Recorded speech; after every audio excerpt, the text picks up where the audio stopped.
Bismillahirrahmanirrahim. Assalamualaikum warahmatullahi wabarakatuh. Alhamdulillah wassalatu wassalamu ala rasulillah. Rabbi syrah li sadri wa yassir li amri wahlul 'uqdatan min lisani yafqahu qawli. Selamat datang teman-teman di dalam Ramadan Series dengan tema Beningkan dari Hati, khusus yang sesi YouTube-nya nih. Dalam sesi kedua Beningkan dari Hati kita kali ini, saya akan meneruskan tentang pembahasan khusyuk di dalam sholat. Apa itu khusyuk? Setelah kita tahu kemarin bahwa khusyuk itu penting banget. Kita kalau misalnya pengen sholatnya jadi rohatun nafs, menjadi rehat bagi jiwa, maka syaratnya khusyuk. Kita kalau pengen sholat itu menjadi kunci datangnya pertolongan Allah, maka syaratnya khusyuk. Kita kalau pengen di dalam sholat itu Allah turunkan rahmat kepada kita, maka syaratnya khusyuk. Kalau kita pengen di dalam sholat itu kita didoakan oleh malaikat, maka syaratnya khusyuk. Sekarang pertanyaannya adalah apa itu khusyuk dan bagaimana cara kita meraih khusyuk? Khusyuk itu kata para ulama adalah menghadirkan hati untuk mengingat Allah di dalam sholat. Allah Subhanahu wa taala berfirman, "Wa aqimis sholata lidzikri," dan dirikanlah sholat untuk mengingat aku. Artinya salah satu di antara misi sholat itu adalah mengingat Allah. Jadi agak aneh kalau orang mendirikan sholat untuk nemuin ide-ide yang kreatif. Karena tidaklah kita diperintahkan sholat untuk menemukan ide kreatif dalam urusan dunia kita. Tidaklah kita diperintahkan sholat untuk ngelamun. Tidak ada ayat dirikanlah sholat untuk ngelamun. Itu nggak ada. Dirikanlah sholat supaya dapat ide. Itu nggak ada. Dirikanlah sholat supaya lari dari omelan istri misalnya, nggak ada juga. Dirikanlah sholat supaya bisa ria'an nas, pamer kepada manusia, enggak. Terus untuk apa kita dirikan sholat?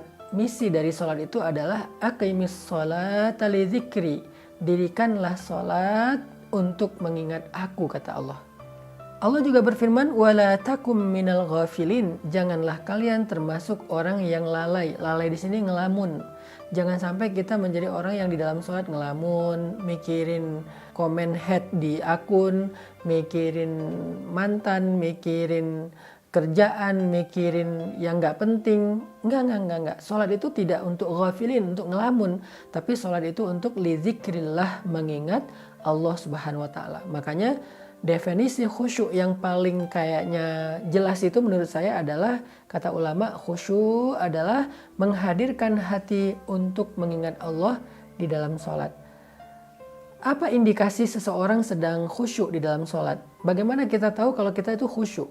Satu, ketika kita lagi sholat, kita ingat Allah aja, nggak ingat yang lain. Allahu Akbar. Kalimat pertama aja yang kita ucapin dalam sholat itu adalah kata Allah. Berarti saya lagi menghadap Allah nih, bukan lagi menghadap mertua, menghadap pasangan, menghadap bos, menghadap investor, menghadap guru, menghadap siapapun. Allahu Akbar, saya lagi menghadap Allah. Berarti sekarang yang ada di hadapan saya itu adalah Allah Subhanahu wa ta'ala. Jadi kalau kita pengen tahu kita khusyuk apa enggak, coba kita rasakan kita lagi ingat Allah atau lagi ingat yang lain dalam sholat. Lagi ingat Allah atau lagi ingat kerjaan. Itu hal yang paling gampang untuk mengukur kita khusyuk apa enggak. Sehingga kalau kita bisa pastikan bahwa sepanjang sholat saya ingat Allah, kalaupun agak-agak keluar sedikit-sedikit nggak lama gitu. Nggak sampai dia pergi lama terus balik lagi pas salam, nggak. Keluar sebentar balik lagi, keluar sebentar balik lagi, karena itu manusiawi lah. Untuk bisa fokus 100% itu mungkin butuh waktu gitu ya. Tapi seenggaknya kita sadar kalau kita itu lagi ingat Allah, menghadap Allah, menghadirkan kesadaran kita bahwa kita tuh sedang di hadapan Allah dan Allah menyaksikan ibadah kita.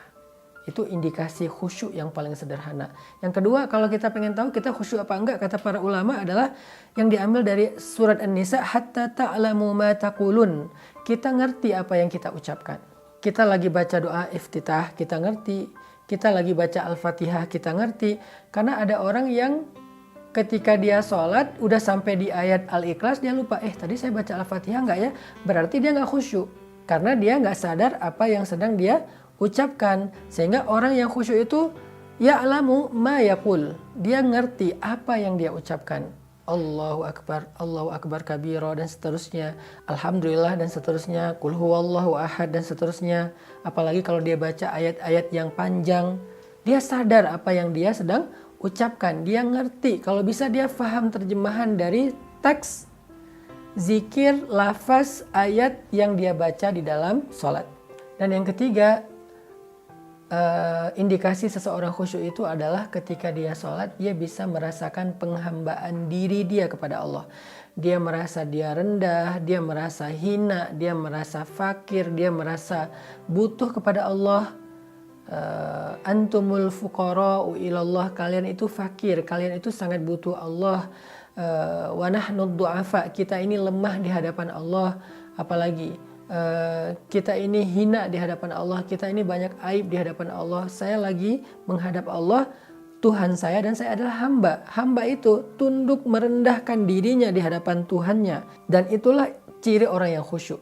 Tapi kalau kita sholat seperti bukan sedang menghadap Tuhan, sedang tidak menghadap Tuan, sedang tidak menghadap Raja, sholatnya kayak lagi ketemu dengan malah dengan bawahan kita, dengan budak, dengan pekerja, dengan anak, dengan orang yang kita nggak segani, berarti kita nggak khusyuk. Sholatnya geraknya nggak sesuai dengan gerak sholat, asal-asalan, terlalu banyak gerakan-gerakan yang nggak diperlukan, maka kita berarti tidak khusyuk. Makanya khusyuk itu menghadirkan hati dalam kondisi kita menghamba, menghargai, menghormati, berhati-hati di hadapan Allah Subhanahu wa taala. Gimana ketika kita ketemu dengan orang yang sangat kita hormati, ketemu presiden misalnya. Gimana tuh? Pasti kita akan memperhatikan cara duduk kita. Saya pernah ketemu orang penting banget ya, saya nggak usah disebutkan siapa, orang penting banget. Pas ketemu beliau tuh saya duduk di depan meja, satu meja dengan beliau, saya sampai salah tingkah nih. Yang sopan itu gimana? Apakah saya letakkan tangan saya begini di atas paha saya atau meletakkan tangan di atas meja? Kalau saya letakkan tangan di atas meja, gimana bentuknya gitu. Terus kalau beliau ngomong, apakah saya melihat wajahnya atau saya ngangguk-ngangguk atau seperti apa? Itu hati-hati banget karena saya menghargai beliau. Nah, gitu nggak kita di dalam sholat? Menghargai Allah nggak kita dengan gerak-gerak tubuh kita, sehingga orang yang sholatnya memperhatikan gerak tubuhnya, takbirnya dia perhatikan karena dia sedang menghadap zat pencipta alam semesta, berarti dia orang yang sedang dalam kondisi yang khusyuk. Tapi kalau kita nggak asal-asalan gitu dalam gerakannya tuh nggak hati-hati, kayaknya itu bukan ciri-ciri orang yang khusyuk. Setelah kita tahu definisi dari khusyuk, gimana cara biar kita bisa khusyuk? Cara yang pertama supaya kita bisa khusyuk dalam sholat itu adalah kita belajar merasa butuh kepada Allah Subhanahu wa taala, teman-teman. Kita akan serius terhadap sesuatu kalau kita ngerasa butuh. Kita serius bekerja karena kita lagi butuh penghasilan. Kita serius kepada seorang cewek karena kita merasa butuh dia untuk mendampingi hidup kita. Kita serius masak supaya enak karena kita butuh makan enak. Banyak orang yang gak serius dalam sholat, artinya gak khusyuk, gak menghadirkan hati, pikiran, perasaan dia di dalam sholat karena dia sendiri ngerasa kayak gak butuh kepada Allah. Dia malah ngerasanya Allah yang butuh dia, Allah yang manggil dia, Allah yang begging supaya dia datang ke masjid, Allah yang menginginkan dia tidak menginginkan Allah. Itulah awal dari masalah kenapa kita susah untuk khusyuk.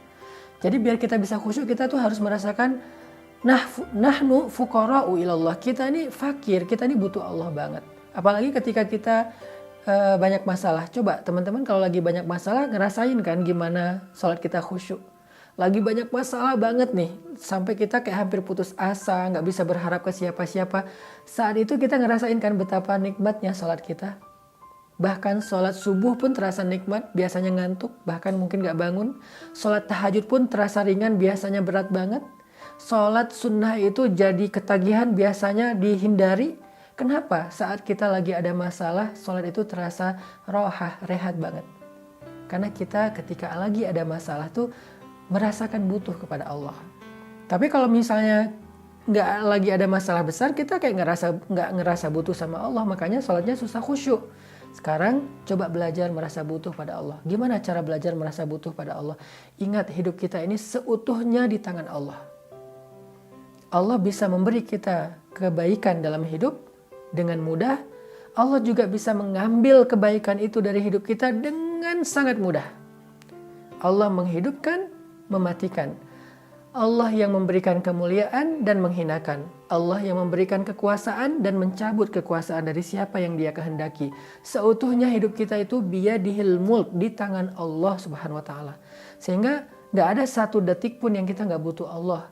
Kalau kita gak butuh Allah untuk memberikan kita pertolongan dalam masalah, setidaknya kita butuh Allah agar Allah menjaga nikmat dalam kehidupan kita supaya tidak dicabut. Kita selalu butuh Allah. Itu hadirkan terus.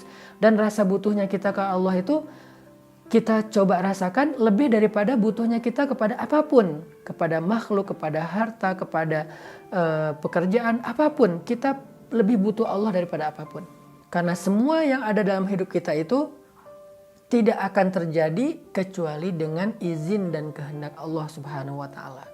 Hadirkan rasa butuh kita kepada Allah, barulah kita mudah untuk khusyuk.